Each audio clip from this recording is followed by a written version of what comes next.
Finally મિત્રો આપણે petrol ભરાવા પણ પહોંચી ગયા છે. આપણી બસમાં 200 લીટર ફૂલ કરાવી નાખીએ. અંદર પડ્યું છે 180 લીટર અને આપણે 200 લીટર કરાવી નાખે. સફર આપણું લોબું છે એટલે ફટાફટ પેટ્રોલ ભરાઈ નાખે. ઓલી પણ બસ પેટ્રોલ ભરાવા જ ઊભી રહી છે.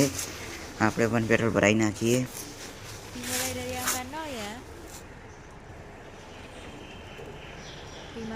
પૈસા થયા 320 લીટરના 20 લીટરના 300 રૂપિયા થયા. ઓલી બસ તો નીકળી ગઈ, આપણે પણ નીકળી જઈએ. હવે ફટાફટ હવે મળીએ આગળ જે જગ્યાએ આપણી બસ સામે કરાવવાની છે એ જગ્યાએ. વિડીયોમાં કન્ટિન્યુ રહેજો.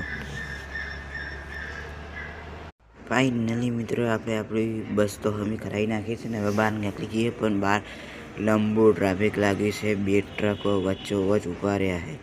લાગે છે આ ટ્રકને એક્સિડન્ટ કર્યું છે. પણ કઈ શેનથી એક્સિડન્ટ થયું છે એ તો આપણે નથી ખબર. ઉતરીને દેખી લઈએ. એક્સિડન્ટ થયું છે. અરે હોમે ટ્રક જતો રહ્યો છે ડાયરેક્ટ. લગભગ લાગે છે આ મોટો ટ્રકે ડાયરેક્ટ સ્પીડમાંથી આવીને ઠોક્યું છે એટલે ડાયરેક્ટ એને જતું રહ્યું છે. એ રહ્યો નાનો ટ્રક. પણ આપણે તો નીકળી જઈએ ફટાફટ. આપણે જે જગ્યાએ મૂર્તિ દેખવા જવાની છે એ જગ્યાએ. વિડીયોમાં કન્ટિન્યુ રહેજો. એક લાઇક ને સબસ્ક્રાઇબ કરી નાખજો. આપણે તો નીકળી જઈએ ફટાફટ.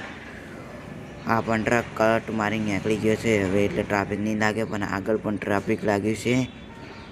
એને પણ ગાડીનું એક્સિડન્ટ થયેલું છે. પણ આપણે હવે મળીએ આગળ ઇન્ડોનેશિયા બહાર. મિત્રો ઇન્ડોનેશિયા બહાર જતા જતા આપણે નજારો જોવા મળે. એક પુલ મજબૂત લાગે છે ને વરસાદ પણ ચાલુ છે ને પુલ છે એટલે મિત્રો દેખો નીચે નદી જઈ રહી છે ને ઉપર પુલ છે. અલગ જ નજારો લાગેલો છે ઇન્ડોનેશિયા બહાર જતા વખત. ફટાફટ મિત્રો આપણે તો થોડી જ વારમાં મિત્રો આપણે જે જગ્યાએ મૂર્તિ છે એ જગ્યાએ આપણે પહોંચવા થઈ રહ્યા છે. વિડીયોમાં કન્ટિન્યુ રહેજો. એક લાઇક ને સબસ્ક્રાઇબ કરી નાખજો. કાલના વિડીયોમાં આપણે પહોંચી જશે. આટલેથી આપણે વિડીયો પૂરો કરે છે.